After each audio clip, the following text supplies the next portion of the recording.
Welcome to Intrinsic Motivation from a Homie's Perspective podcast, where we meet experts from all walks of life to learn their intrinsic motivation so that they can share it with the world. What do we have in store today? Stay tuned to find out more. Good morning, good evening, good afternoon to everybody out there in podcast land. You are in tune to another episode of Intrinsic Motivation from a Homie's Perspective. This is Hamza, and I'd like to give a shout out before we get started to my little. His mother reached out to me because she actually sat him down and he listened to the first half of the podcast where we were talking about college secrets of highly successful people, keys to launching a great life. And I know we left you guys on a cliffhanger last time because we only talked about the 3 lies. They actually have 3 more that we're going to cover today, and they also have a report that I saw on their site that they're going to give you 8 other nuggets if you stick to the end. Without further ado, I'd like to welcome the co-authors to the stars and the advisors to the stars. And those that are listening about to go to college, you may be future stars, and you can also say that you worked with these superheroes.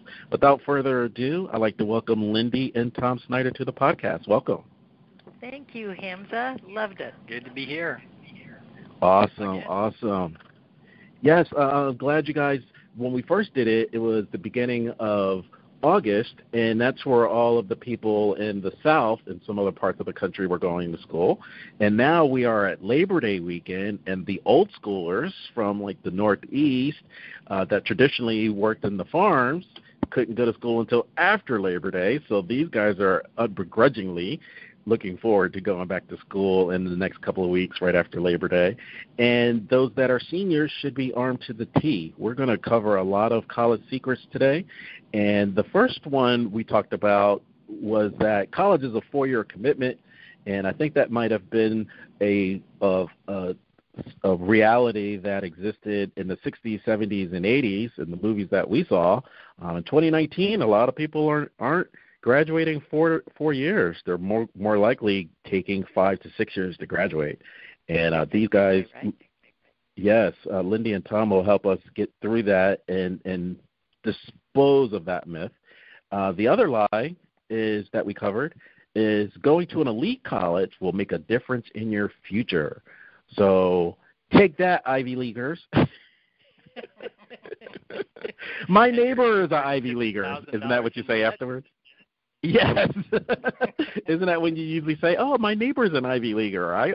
He's at my gym, so he's okay." Exactly. And then the third is, and this one, you kind of beat people over the head, where your goal is to get a degree, and we covered that it's not a goal. That's not even the start. So I think that we covered at least my Cliff Notes. The first 3, but I want to get more in detail of the other lies that exist and what are the secrets so that the people listening or their children could be highly successful in their next phase of life. Sounds great. Okay. So the 4th lie was your college advisor will tell you everything you need to know.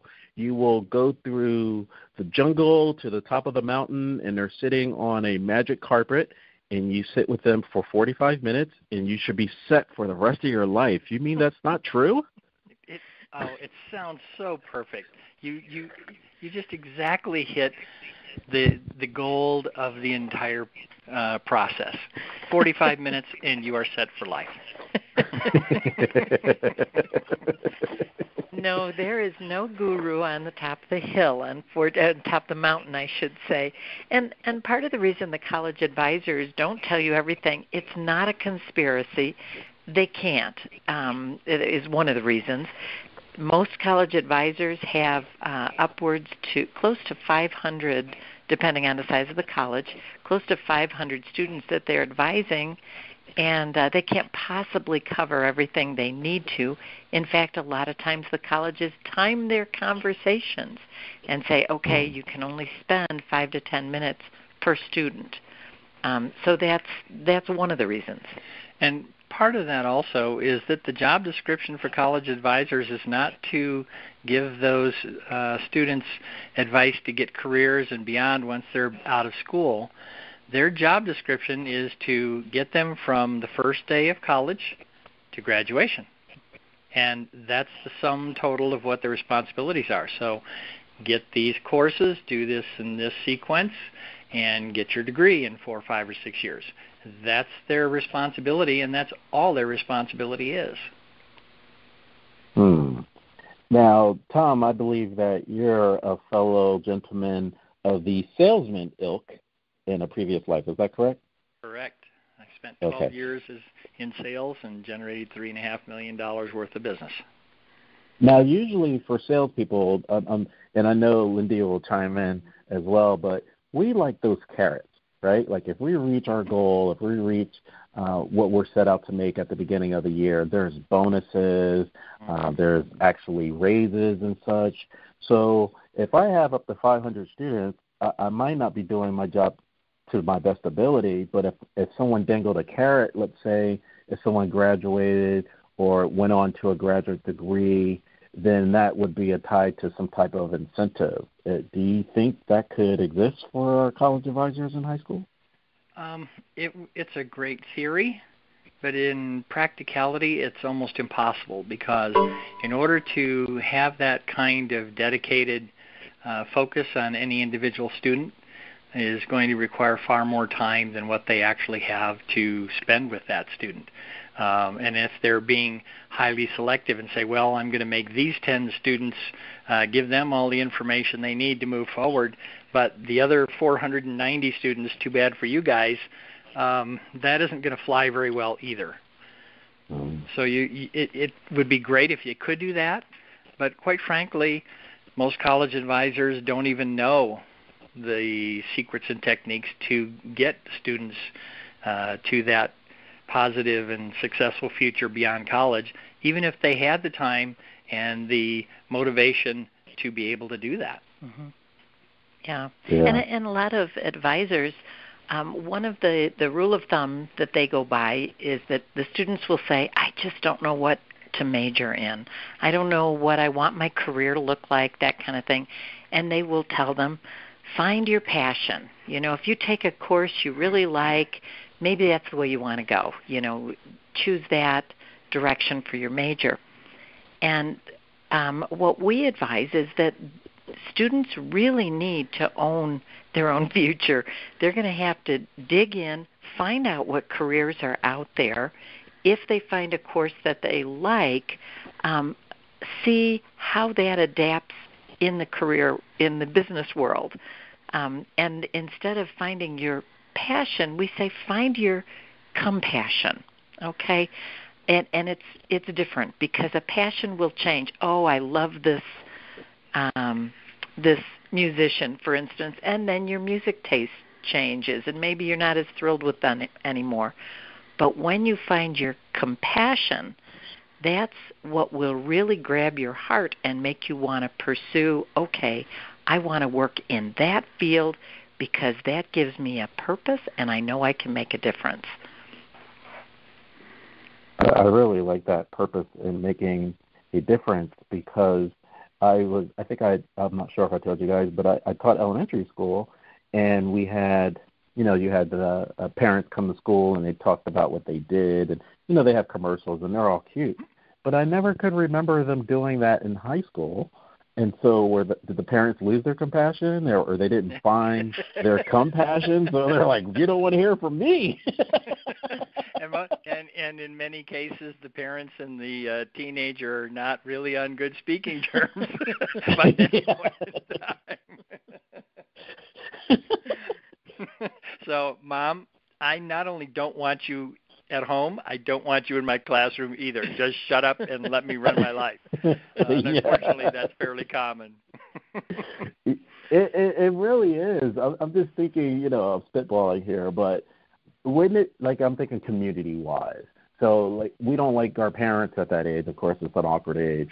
But the neighbor that went to Ivy League school or someone else, at church or what have you, if there was some type of community, and I'm living in a Goodnight Ma, Goodnight Pa world and from Little House on the Prairie, but I think if you can see it, right, that may help you find your compassion. If they're in their phones all day and they're not peeking up outside of that, I think it would be difficult for them to find their compassion.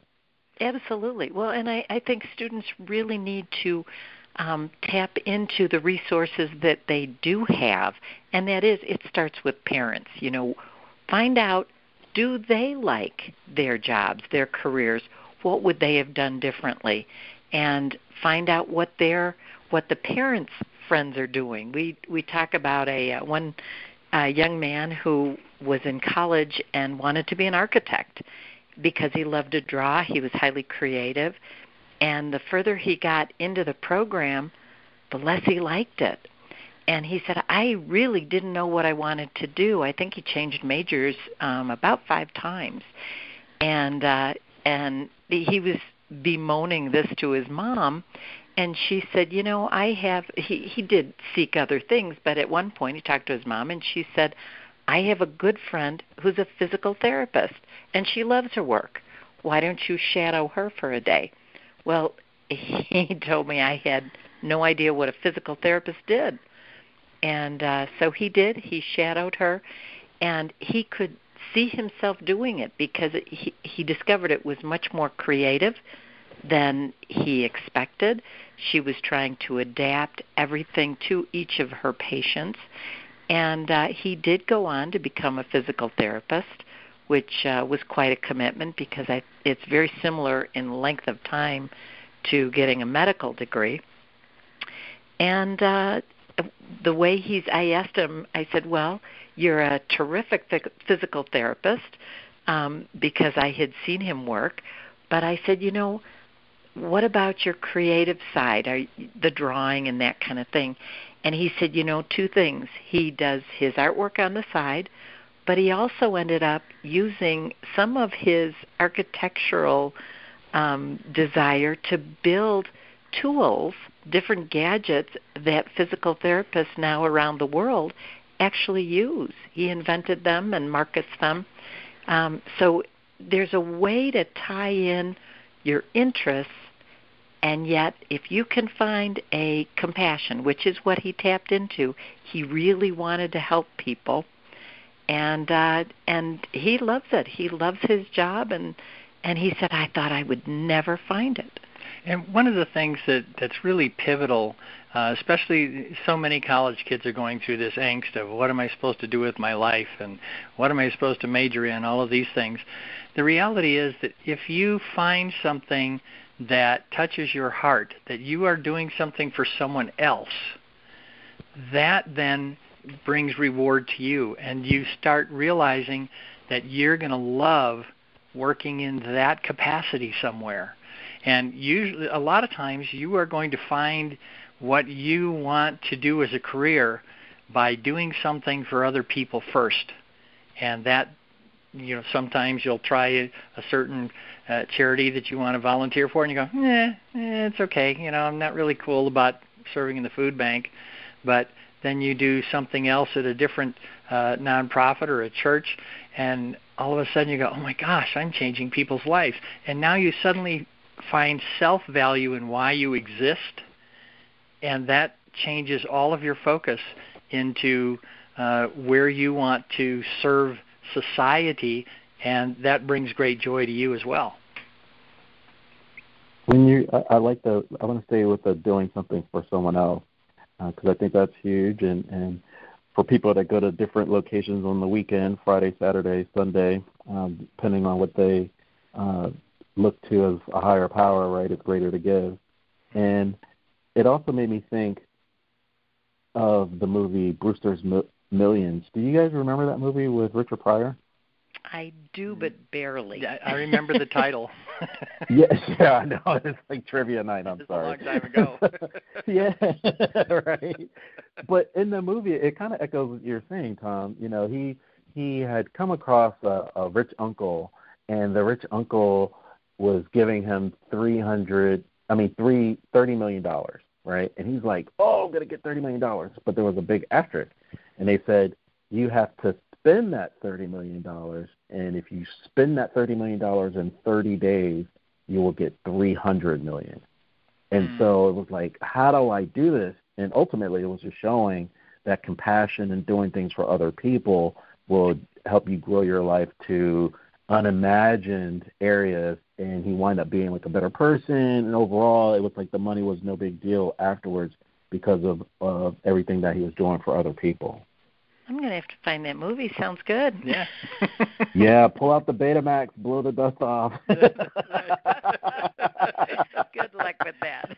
Exactly. To quote a Bible verse, that really applies in give and it shall be given unto you. And it starts with your giving first, whether that's of your time or your talent or your money or whatever. Then by being selfless, you then receive more back. Absolutely. We had one student I want to tell you about, Michael Skinner. He was going to Notre Dame, and he was an engineering major. And one of the things they have at the college there is a 3D printer. Now, not all colleges have them, but boy, oh boy, if you can get access to some of this equipment that the colleges provide and learn on it, that's a phenomenal opportunity. Well, anyway, he was accessing the 3D printer, and he and his fellow students were making little toys and silly little things, trying to make things that could move, using this 3D printer. And he was set to go to it was a parent meeting at the college where they were honoring parents, and the parents were supposed to come. And he's on his way there, or I guess he arrived there and realized it was a you wear a tie event, and here he's in a T-shirt and jeans, and he went, oh, dang.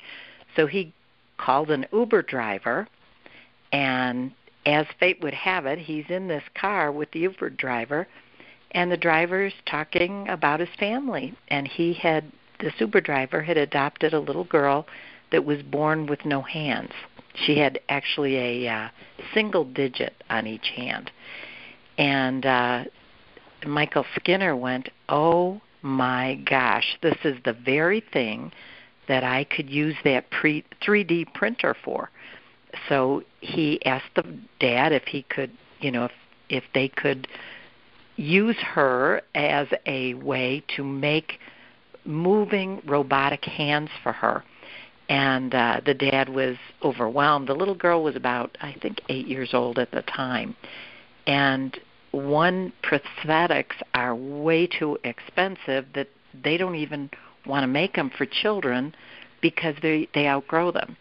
However, if he could make a plastic one for her hands, she would begin to learn how to use them so that when she's an adult and they can make her prosthetic hands, she'd be able to adapt to them quickly. So that's what they did. Is the students got together, he got his friends together, and they did build these hands for this little girl, and it changed not only the little girl's life, but it changed his life significantly. Absolutely. Thank you for sharing that, Lindy. That's a wonderful story. I really like that. So I want to back up for a second, because the example about the student that ultimately became a physical therapist, you said he had changed his major about 5 times. And we were trying to find the difference between finding your passion and finding your compassion. And we're talking about giving and receiving. And I know a lot of parents that are saying, I am only going to give for maybe 4 or maybe 5 years, and then you're on your own. Yes. So when the advisor has 500 students, he's limited. But parents are saying, hey, I don't have an unlimited budget for you to go to school, or you have siblings, they have money set aside for them too.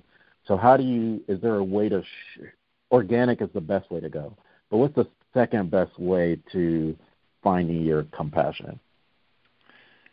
Part of it is if you are doing some of these things even in high school, that really helps to define what direction you might want to go in college. Too many kids just kind of float through high school, and they go to college and figure, well, I'll figure out what I want to do when I get there. And they haven't done any advanced planning or thought of this. And a vast majority of students go to college and then they kind of flounder because they try something that they thought they might want to get into, and then it really isn't what they want to get into. And our book has several stories about those kinds of situations as well. But it starts back in high school. And go out and do some of this volunteer work in high school. Get involved in the community, even if it's not for a nonprofit. Find out some of the things that other people do. Ask questions. Interview business owners in a variety of different fields, because you may never have thought of going in a particular field, but as you interview that CEO or that business owner or somebody that works for that company, they may reveal some of what that job actually is like, and you go, you know what, that's kind of interesting. And it can really help refine what your focus is, so you avoid some of that, well, gee, I'm going to cut you off after 7 years of college.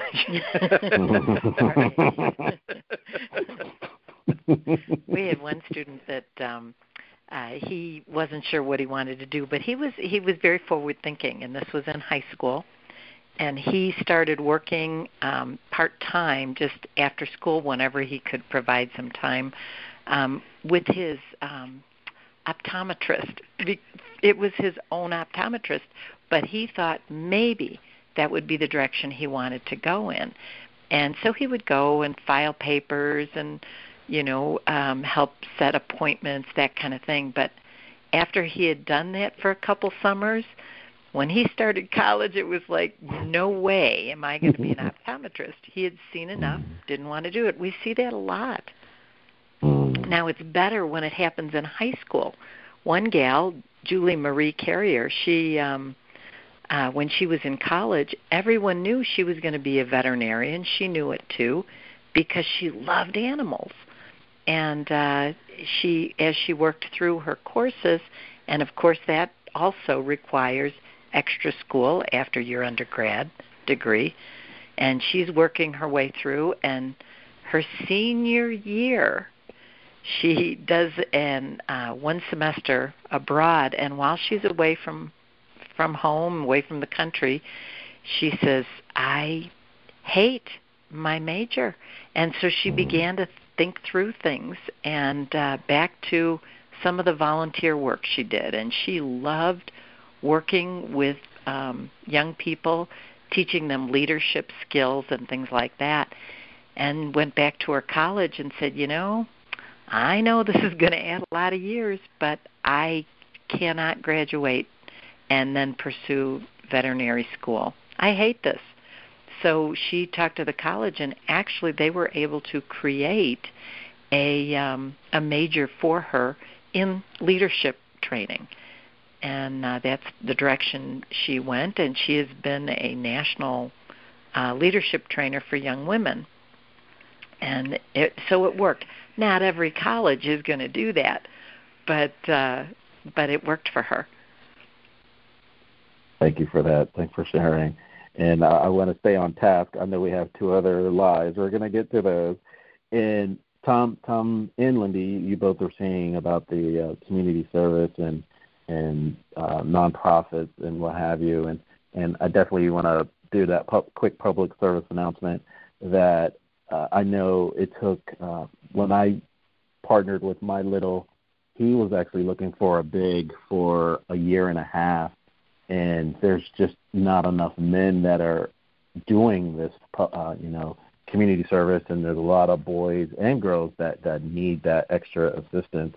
And you do find a lot of business owners that are a part of that, and you can actually spend more time versus you may never get to meet those people if you're just filling in an application, competing against 500 other people. So just that little carrot I wanted to share.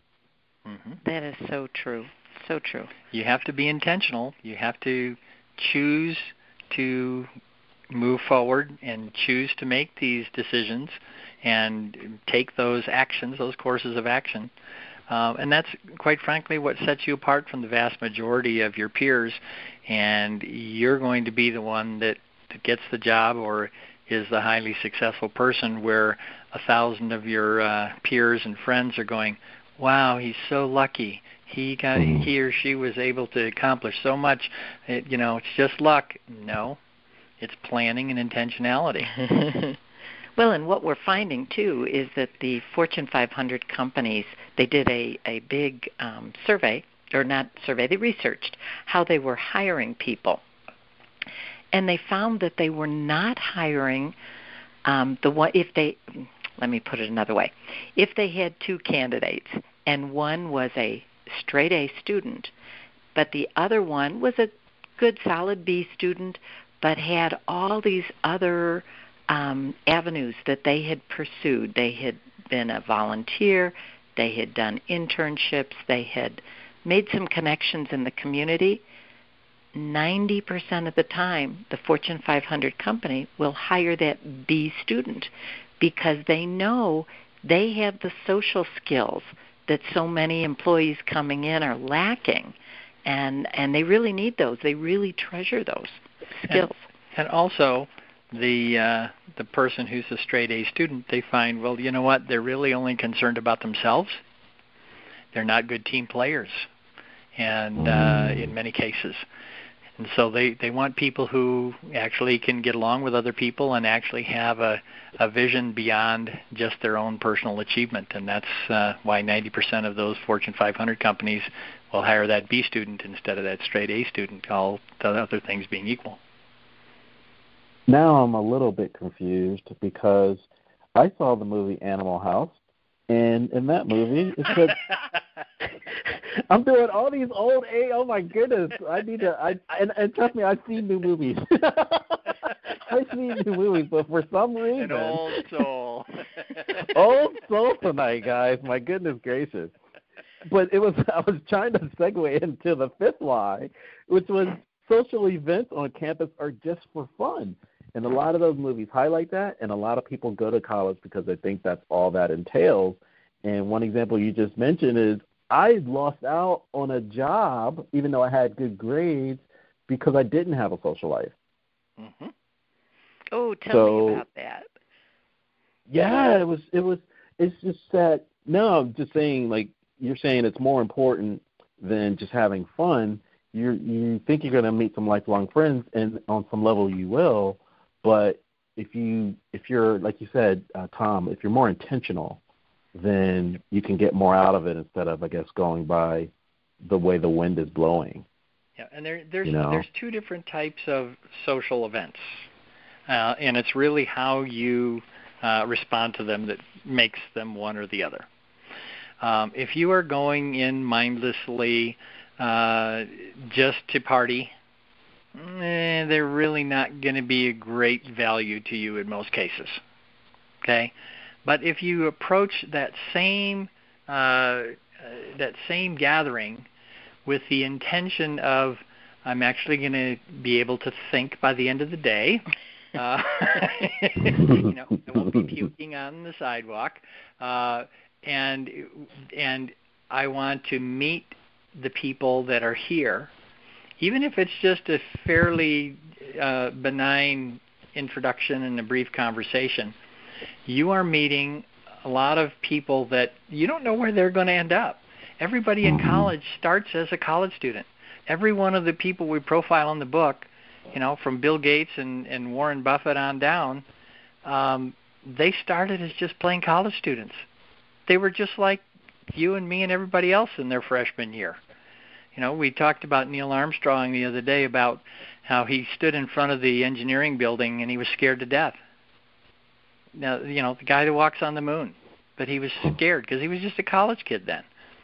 But what separates the ability of these social situations and how you can benefit from them is when you're approaching it with intentionality, getting to know specifically the people there, and going into those circumstances with some personal responsibility and a little bit of character, but also a lot of focus on I'm going to get to know as many people as possible. Those are all people that eventually become part of that pool of resources that you can draw from when you're looking for references or you're looking to start a business with somebody. Who knows? You meet them at a party and you see them on campus a few days later and you go, "Hi, Joe," or "Hi, Sally. I really enjoyed talking to you at the party. What are you up to?" And they go, "Hey, well, I've got this great idea for a business. I'm looking for partners to kind of work with this with me." "Well, gee, I happen to have some skills in that area. Well, you want to get together for coffee and talk it over?" Well, and I think, too, what happens is that when you are involved in your major, you tend to stick with only those people. Engineers stick with engineers, and communications majors stick with communication majors.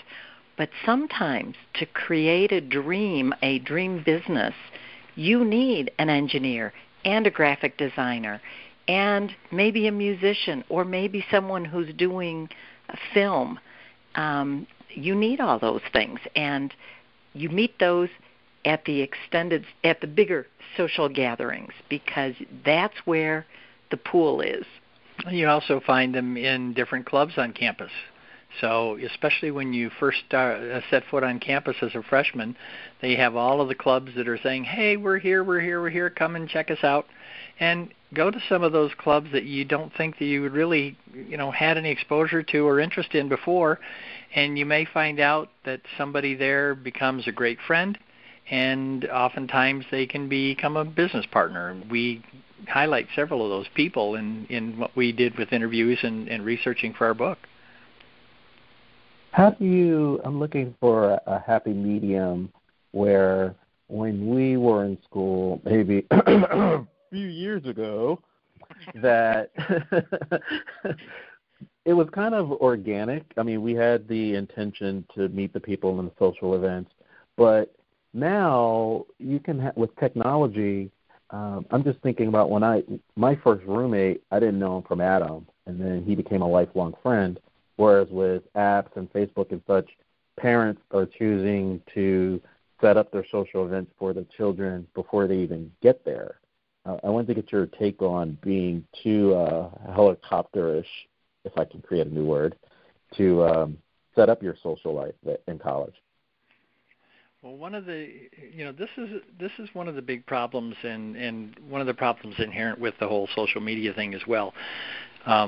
There's a fine line of when parents drop their kids off at college, how much involvement they should have. We actually recommend that they set a specific time once a week to have a phone call with their student. The parents should not be texting them 10 times a day, saying, "Hey, wake up! You got a class, I think, this morning at 7:30. If I remember your schedule, make sure you eat breakfast." Those kinds of things are not appropriate for the parent because the child's going to have to learn to make some of these choices and decisions on their own. That's part of becoming an adult. But by the same token, there's very few people that know how to navigate those years after they graduate from high school and go into college. And the college advisors aren't telling them how to navigate those years, and the professors aren't telling them how to do that, and the parents aren't telling them how to do that, and they're just kind of floundering. And that's why so many of these kids struggle when they get into college, and some of them fall off the deep end. And those are areas where there needs to be more guidance. That's one of the things that we do in our program, is teach them how to navigate from the first day of college through those college years and get there in 4 years in most cases, and move into an adult life with a career and great relationships and a future that they can be proud of. Well, and I want to add something to that, too. You mentioned when we went to school, it was more organic, and I think, I don't know your age, so I won't even guess, but when we went to school, we did not have the technology that they have today, and we're seeing that there is a real struggle for these kids to connect socially. And that is of critical importance to their success out of college. And it's just safer. It's safer to be on Facebook. It's safer to text than it is to pick up a phone and say, hey, let's meet someplace. Want to get a coffee? Do you want to see the sporting event that's going on? And it happened so much easier in a way when we didn't have all the other devices that kept you from being face-to-face. And the social interaction is what really helps kids mature. One of the big challenges of Fortune 500 companies is finding these millennial employees that actually have communication skills that are separate from the technology. They don't know how to write.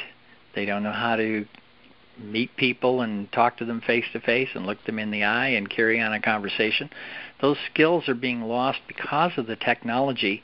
We can email and we can text, but when you sit down and want to have a conversation one-on-one, they don't really know how to do that. It's very uncomfortable for an awful lot of these kids. And so that's one of the real challenges today that we didn't face when we were in college. Yeah, you actually scared me. I thought you were in a business meeting with me today, because when you said they don't know how to write, in the meeting we were talking about Quillbot. I don't know if you're familiar with Quillbot, but there was a huge Reddit thread that was going on where Quillbot it's a rudimentary artificial intelligence, and so students were trying to have an artificial robot write their papers. So, goodness. Oh, my. Yeah. So, and what's even creepier? Yeah. What was creepier in this thread? Maybe I'll send it to you if I can find it. And students were like, "At what school does this work? And can professors find out?" And then you had teachers assistants, coming out with, "Oh, well, we have a software that can combat that." So it's always got to be cat and mouse. Yeah, I'm all for the software that combats that. I'm all for that. Wow. It's well, really I think remarkable. I think what we're talking about, if they're not prepared, it also leads to number 6. See, I stayed on task. Yeah. And the 6th lie is that your career starts when you graduate. So maybe subconsciously they're thinking, I can live on this phone and I don't have to look up until I actually have my degree in hand. Exactly. We had one of the people we profiled. She said, college is a 4-year, 5-year, 6-year job interview. And it was such a profound yet simple statement, because what she was saying is that everything you do on campus, somebody's watching. Every attitude that you have, good or bad, somebody is watching and just kind of making mental notes. So your professors, your peers, the TAs, the people in the business office, any interaction you have on campus or even off campus, you're being evaluated by those people, and they're going to have a response to the kind of person you are based on how you're presenting yourself. Now, you may be a fantastic human being, but every time you go into the grocery store and you have to wait behind 5 people and you sit there tapping your foot and you're all frustrated and angry, somebody is getting a different perception of you than what you may actually be. And so when you're aware that every circumstance you're in, whether it's in a class or out on the street somewhere or in a restaurant, somebody is watching you. And you need to be consistent with your responses. And you're going to draw people to you or push them away based on how they perceive who you are. So it's really important to be aware of those things and to practice professionalism in everything that you do. There's a famous story where a young lady, she was in college, and she wasn't doing ballet. She was doing another type of dance. And when she had gotten her law degree, and people remembered that she wasn't doing ballet in undergrad, and she lost a lot of opportunities because of those choices she thought nobody knew about. Interesting. Yeah, everybody is watching, not just Uncle Sam with all of the the cameras in the street corner. That sounds creepy. But we all snap opinions about somebody. Absolutely. You're in a store and somebody is yelling at the cashier. You instantly dislike that person, and you feel sorry for the cashier. The cashier becomes endeared to you because that person is ragging on them. And that person ragging is someone that you go, what a jerk. And those are all factors in the equation. You need to be aware that you're going to come across in certain ways to other people as well. Well, and there's a lot of controversy in college, and so many of these schools now are developing a safe place. So if you get offended or you get uncomfortable, you can go to this safe place. But it's not preparing the kids for real life, because when they get into the business world or just step off campus, there is no safe place except for in your car if it's not rush hour. So,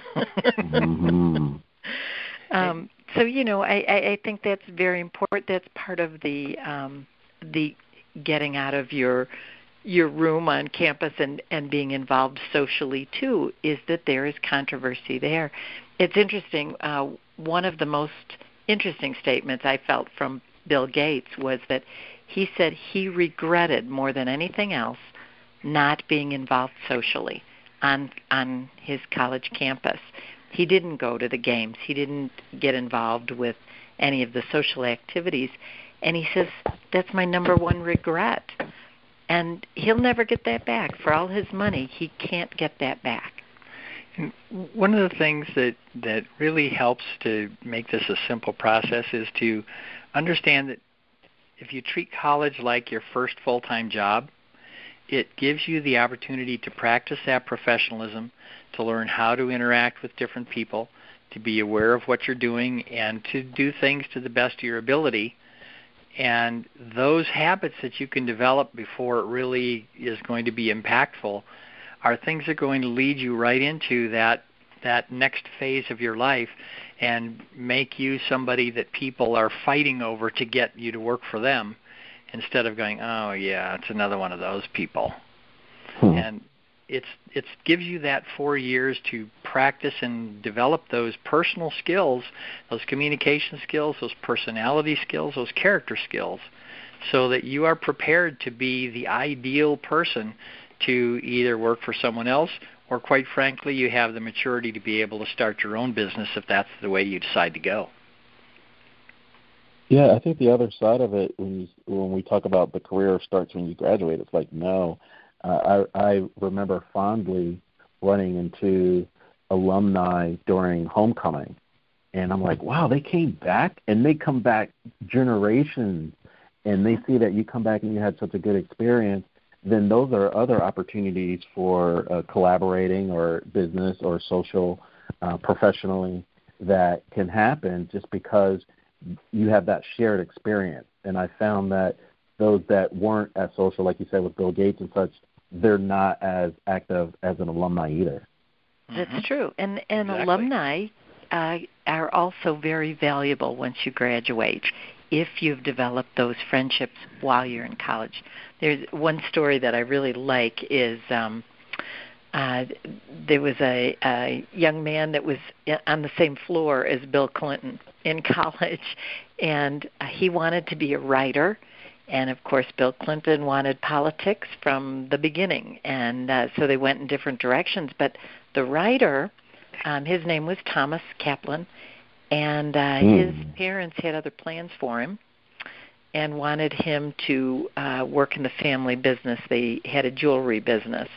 So it wasn't until later in life that he wrote his first novel just on his own time. And he called up Bill Clinton, who was the president of the United States, and said, would you write a foreword to my book? Not a bad connection to have, you know. Wow. And, you know, so you don't know who it is that you're meeting on campus that will eventually become someone that can be valuable to you, or you can be valuable to them. You may be the highly successful person, and the buddy that you met on campus calls you up one day. Well, and that the rest of the story with Bill and Thomas, President Clinton asked him to write some of his speeches for him. So nice. It was a give and take. But they had built that friendship on campus. The real thing, probably the last point about the being a 4-year job interview, and if you approach your time in college with intentionality, is that you're going to stand out from the crowd because so few students are understanding that this is a 4-year job interview.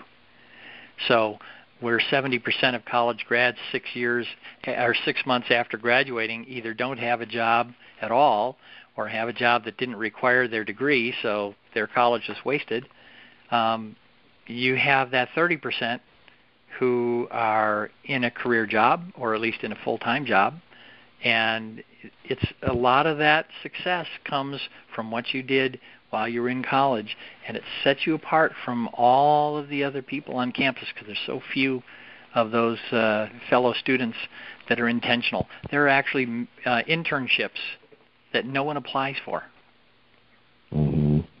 And they're golden opportunities to get experience and to get a foot in the door of major corporations, and students don't even apply for them.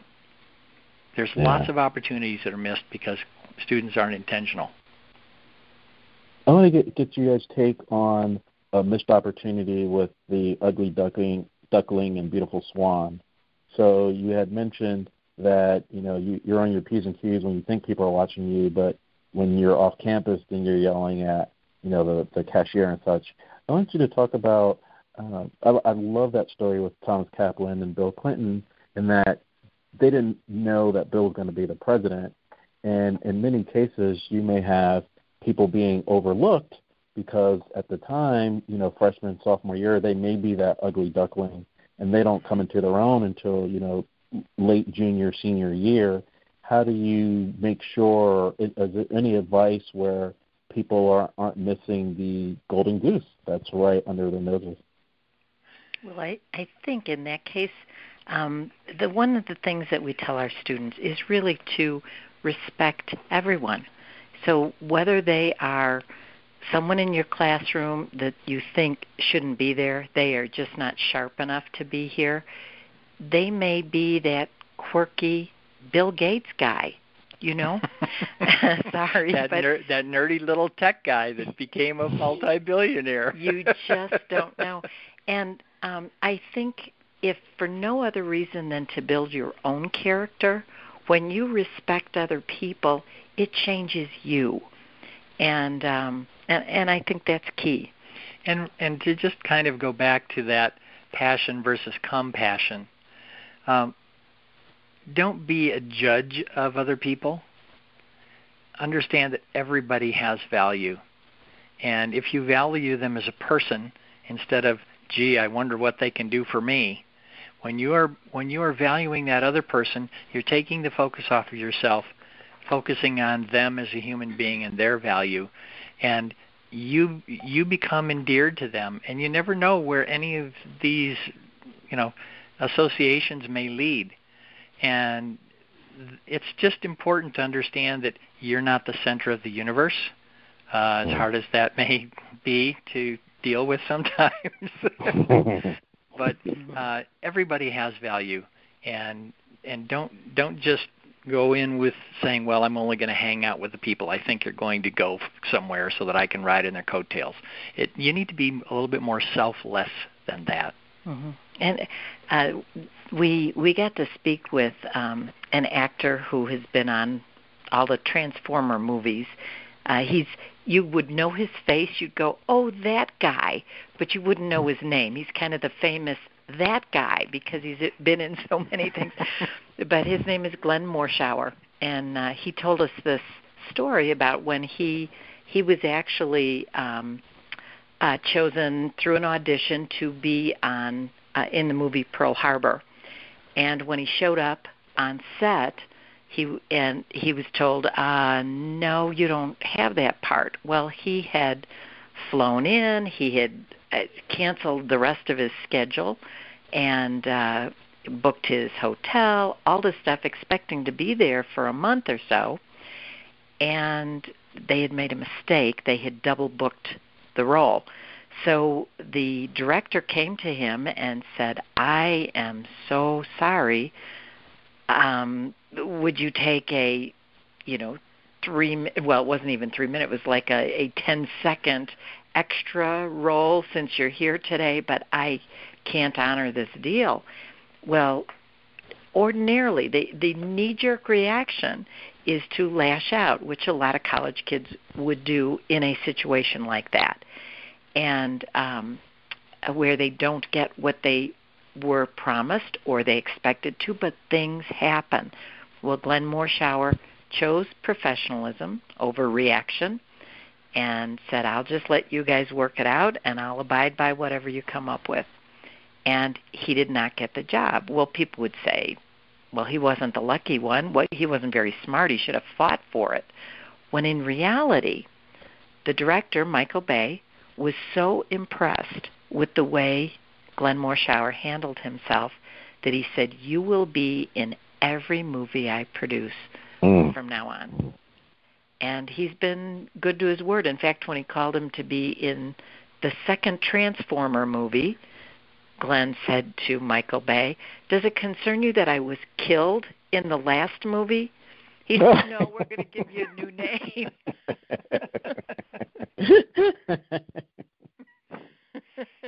But that's character, and that's what character will do for someone's career, and they're developing it, and they're showcasing it on campus. You always drop the heavy hand at the end of each podcast, Lindy. First it was thank you, and then in our first one, so for those listening, you got to go back to part one. I'll link them together. And this character building with Glenn Morshower, oh my goodness, I don't know if we can top. I think we should stop while we're at our height. Well, can we at least tell you what we want to offer your listeners? Absolutely, of course. All right. Well, we have a couple of different things. First of all, the stories like Glenn Morshower and our book, College Secrets of Highly Successful People, Keys to Launching a Great Life. You can buy that in any bookstore or on Amazon. But if you want just some additional free resources, we have 8 things you must know before starting college. You can go to our website at americascollegeadvisors.com. That's advisors with O-R-S. americascollegeadvisors.com, and it'll be right there on the front page. You just click on the link and you can download 8 things you must know before starting college, and it'll give you some additional insights beyond the 6 lies that we talked about in the last 2 podcasts here, and things that really will make sure that you're getting started on the right foot and avoiding some of the missteps that so many other people make. Absolutely. Anything else, Lindy? Boy, I love talking to you, Hamza. You bring out the best in us. I love it too. I mean, these times fly, and I'm glad that we're able to share, and you're able to be seen as a resource for those that can get the leg up. I mean, you don't want to just be a number. You definitely want to stand out.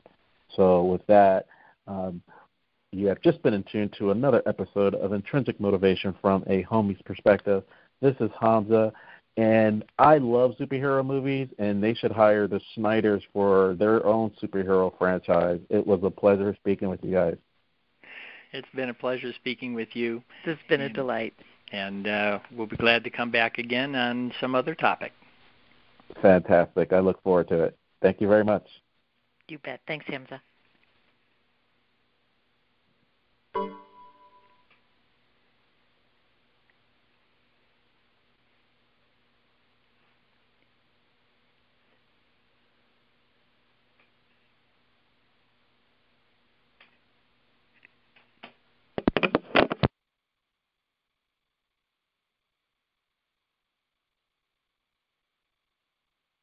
Hello? Hello?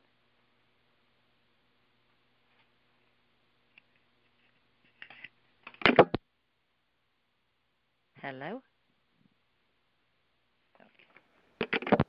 Thanks again for checking out another episode of Intrinsic Motivation from a Homie's Perspective podcast. Please check us out on our website at intrinsicmotivation.life, where you can click on the Speak Pipe button and leave any suggestions for future podcasts that you'd like us to cover. Also, check us out on our social media sites. We have a YouTube channel, Facebook page, iTunes podcast, in addition to Stitcher and Google Play, all under Intrinsic Motivation from a Homie's Perspective. Check you out next time. Have a great day.